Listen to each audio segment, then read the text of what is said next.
ఈ రెసిపీ మాత్రం నాదైతే కాదండి. ఈ రెసిపీ వచ్చేసి మా హస్బెండ్‌దండి.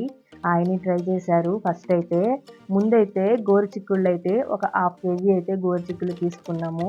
ఈ గోరుచిక్కుళ్ళనైతే మీడియం సైజులో అయితే కట్ చేసుకోవాల్సి ఉంటుంది. అదేనండి చాకుతో అయితే కాదు, గోరులతోనే కట్ చేసుకోవాలి. ఇలా మొత్తానికి మీడియం సైజులో అయితే కటింగ్ అయితే చేసుకోవాలి చేతితోని. ఇలా కట్ చేసుకున్న తర్వాత నీట్‌గా వాష్ చేసుకొని పకోడీకి సరిపడంత శనగపిండి వేసుకోవాలి. కార్న్‌ఫ్లోర్ తగినంత కూడా వేసుకోవాలి. కొద్దిగా గరం మసాలా వేసుకోవాలి. టేస్ట్‌కి సరిపడా కారం అయితే వేసుకోవాలి. చిల్లీ పౌడర్, టేస్ట్‌కి తగ్గ సాల్ట్ అయితే వేసుకోవాలి.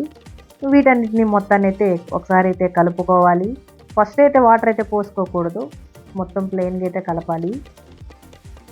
అలా కలిపిన తర్వాత కొద్దిగా వాటర్ అయితే వేసుకొని కలుపుకోవాలి.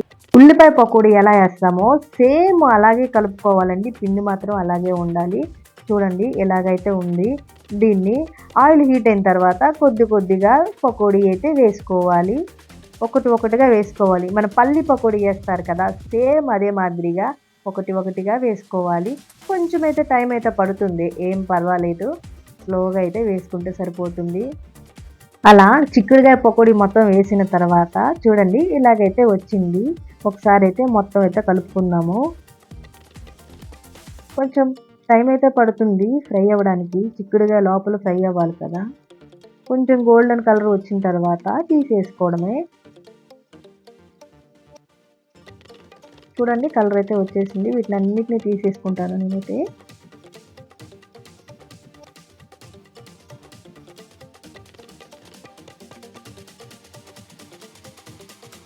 వీటినైతే ఊరికినే తినలేం కదా, వీటి కాంబినేషన్ ఏదో ఒకటి ఉండాలి కదా.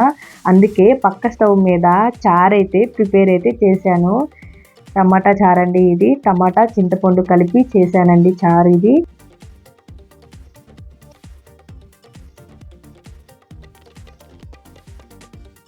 మొత్తానికి గోరు చిక్కుడుగాయతో పకోడీ అయితే రెడీ అయిపోయింది. ఇంతేనండి, సింపుల్గా అయితే రెడీ అయిపోయింది.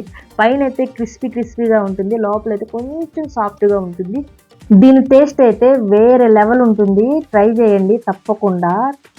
ఈ చిక్కుడుగాయ ఫ్రైని కూరగా కూడా చేసుకోవచ్చు. అదైతే నెక్స్ట్ టైం అయితే ట్రై చేద్దాము. ఇంతేనండి ఈ రోజుకి video. Thank you for watching.